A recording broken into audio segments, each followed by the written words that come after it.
Penerapan kurikulum 2013 diharapkan pemerintah dapat meningkatkan sumber daya manusia.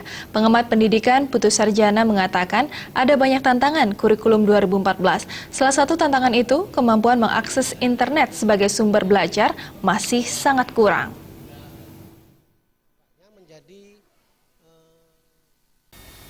Putu Sarjana mengatakan ketika bicara realisasi kurikulum 2013, pemerintah ingin mencoba memutuskan kurikulum 2013 sebagai acuan dalam meningkatkan sumber daya manusia, terutama outputnya diharapkan dalam proses pembelajarannya adalah bagaimana siswa jauh lebih mandiri dari sebelumnya.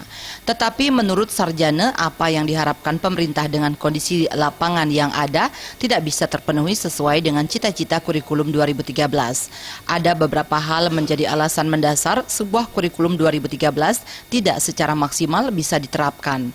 Pertama, sesuai dengan arahan kurikulum, ingin mendapatkan sebuah output anak sebagai sumber belajar, kemudian dibantu dengan audio visual yang ada, ternyata apa yang diharapkan oleh pemerintah tidak bisa diterapkan pada daerah pedesaan.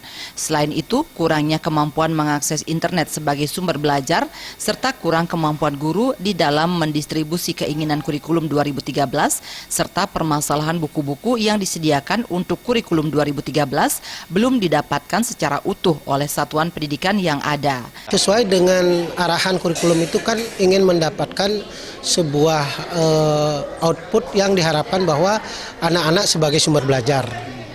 Kemudian dibantu dengan berbagai audiovisual yang ada, ternyata apa yang diharapkan oleh pemerintah tidak bisa diterapkan pada daerah-daerah seperti di daerah pedesaan karena kurangnya kemampuan mengakses internet sebagai sumber belajar.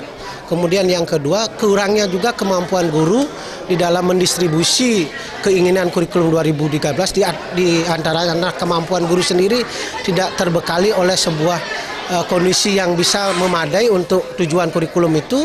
Suparyana dan